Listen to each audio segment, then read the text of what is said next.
नहीं आती। और ये मुझे क्या, किसी को भी समझ में नहीं आएंगी कि लोग यहाँ पर कह देते हैं कि यहाँ के सभी लोगों को भगवान ने बनाया है, ईश्वर ने बनाया है। अगर हम कुछ समय के लिए मान भी लेते हैं कि यहाँ के सभी लोगों को ईश्वर ने बनाया है, तो ईश्वर फिर हमारी बात सुनने के लिए, हमें अपनी बात उस ईश्वर तक पहुँचाने के लिए किसी एजेंट की ज़रूरत पड़ती है। आप लोग कैसे इस बात को समझ लेते हैं? मतलब अगर हम सभी लोग थोड़ी देर के लिए मानते हैं कि ईश्वर के बनाए हुए हैं, भगवान के बनाए हुए हैं, तो हम सब उसी के बच्चे हुए। तो एक बेटा अपने पिता से कुछ कहने के लिए एजेंट की ज़रूरत पड़ती है। और फिर अगर इस दुनिया में हर एक चीज़ उसी भगवान ने बनाई है, उसी ईश्वर ने बनाई है, तो भाषाएं भी उसी ने बनाई होगी। फिर उस भगवान को सिर्फ एक ही भाषा, संस्कृत भाषा ही क्यों समझ में आती है? और उस संस्कृत भाषा को हमें समझाने के लिए एक एजेंट को बुलाना पड़ता है, और वो एजेंट यहाँ पर आकर के हमारे घर का खाना भी नहीं खाता है।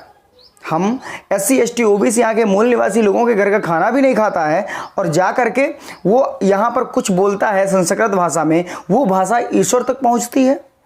मेरी समझ में यही नहीं आता है कि अगर ईश्वर ने यहाँ पर बनाया है तो एक को ऊंच एक को नीच क्यों बनाया है? यहाँ पर एक को हिंदू एक को मुसलमान क्यों बनाया है? यहाँ पर कुछ उसके पक्ष में, कुछ ईश्वरवाद के विपक्ष में क्यों नजर आते हैं? अगर ईश्वर ने बनाया है तो ईश्वर सबको सुधार भी सकता है, ईश्वर सबका माइंड चेंज भी कर सकता है। फिर आज की दुनिया में नास्तिक क्यों हैं? ये इतने बड़े सवाल हैं जिनका जवाब आज तक मिल ही नहीं पा रहा है। लेकिन आपको ये चीज़ समझनी पड़ेगी, लोग किस तरीके से पाखंडवाद, आडंबरवाद में डूबे हुए हैं, ये समझ ही नहीं पाते हैं कि हम क्या कर रहे हैं, क्या नहीं कर रहे हैं। अपने बच्चों की शिक्षा को छोड़कर लोग आडंबरवाद, पाखंडवाद में डूब जाते हैं और शिक्षा को भूल करके पाखंडवाद के पीछे चले जाते हैं। ये समझना है, बच्चों को शिक्षित कराना ही हमारा प्रथम उद्देश्य होना चाहिए। लोगों की मदद करना ही हमारा धर्म होना चाहिए। अगर हम लोगों की मदद नहीं कर पाते हैं तो कैसे हम इंसान हैं? हमको जातियों में किसने बांट दिया? अगर कहते हैं कि हमको ईश्वर ने बनाया है तो फिर जातियाँ किसने बनाई हैं? कुछ लोग यहाँ पर कह देते हैं कि कर्मों से जातियाँ बनी हैं। भाई मैं इस बात से सहमत नहीं हूँ। लोग कहते हैं कर्मों से जातियाँ बनी हैं। अगर कर्म कोई अच्छा करता था तो उसको जातियाँ मिलती थी, उसी प्रकार से जातियों में बांट दिया जाता था। इस बात से हम सहमत नहीं हैं, क्योंकि कर्मों के आधार पर जातियाँ बन ही नहीं सकती हैं। जिस तरीके से मनुस्मृति के अंदर हमने पढ़ा, और मैंने कई वीडियो भी बनाए मनुस्मृति के ऊपर, तो उसमें साफ साफ दिया हुआ है कि शूद्र को शिक्षा नहीं देनी चाहिए। ठीक है, शूद्र को अगर हम शिक्षा नहीं देंगे और कहते हैं कर्मों के आधार पर यहाँ पर जाति बनती है, तो वो शूद्र जिसको शिक्षा नहीं दी जा रही है, क्या वो कभी ब्राह्मण बन सकता है या कभी उसको ज्ञान आ सकता है?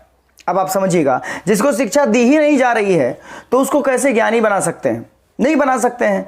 अगर कोई भी ब्राह्मण है, जन्म से ही ब्राह्मण है, और उसको बढ़िया ज्ञान दिया जा रहा है, उसको सब काम किया कराया जा रहा है, क्या वो कभी शूद्र बन सकता है? नहीं बन सकता है। तो जब जन्म से किसी इंसान को शिक्षा नहीं दी जा रही है तो आगे चल के वो ब्राह्मण कैसे बन सकता है? तो इन कुछ सवालों के जवाब हैं जो आज तक मिल ही नहीं पा रहे हैं। इसीलिए कहना चाहता हूं कि अगर इस दुनिया में ईश्वर है तो इतना क्रूर क्यों है? एक को समझाने के लिए, दूसरे को बताने के लिए किसी एजेंट की ज़रूरत पड़ती है। बच्चा हमारा है, बच्चा हमारा है। अगर बच्चा बड़ा होगा तो उस पर खर्च हम करेंगे। बच्चे की शादी के लिए हम किसी और को बुलाएं? बच्चा बड़ा होगा तो वो ज़मीन हमारी लेगा, उस पर खर्च हम करेंगे, शिक्षा पर खर्च हम करेंगे। लेकिन जब बड़ा होगा तो उसको हम, मतलब उसकी शादी के लिए हम किसी एजेंट को बुलाएं? ये कहाँ से शोभा देता है?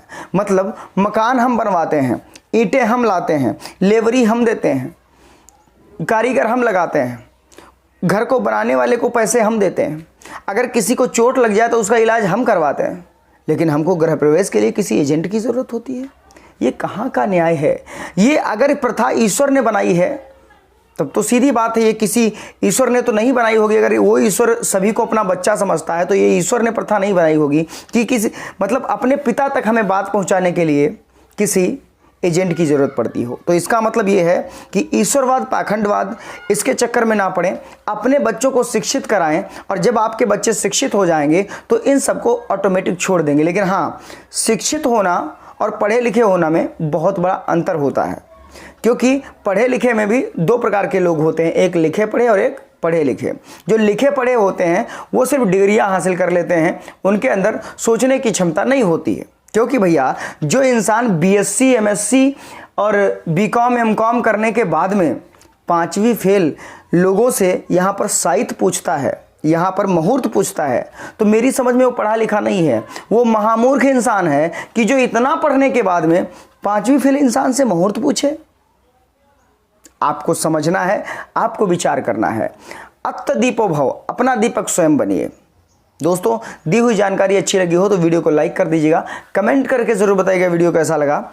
मिलते हैं अगले वीडियो में, तब तक के लिए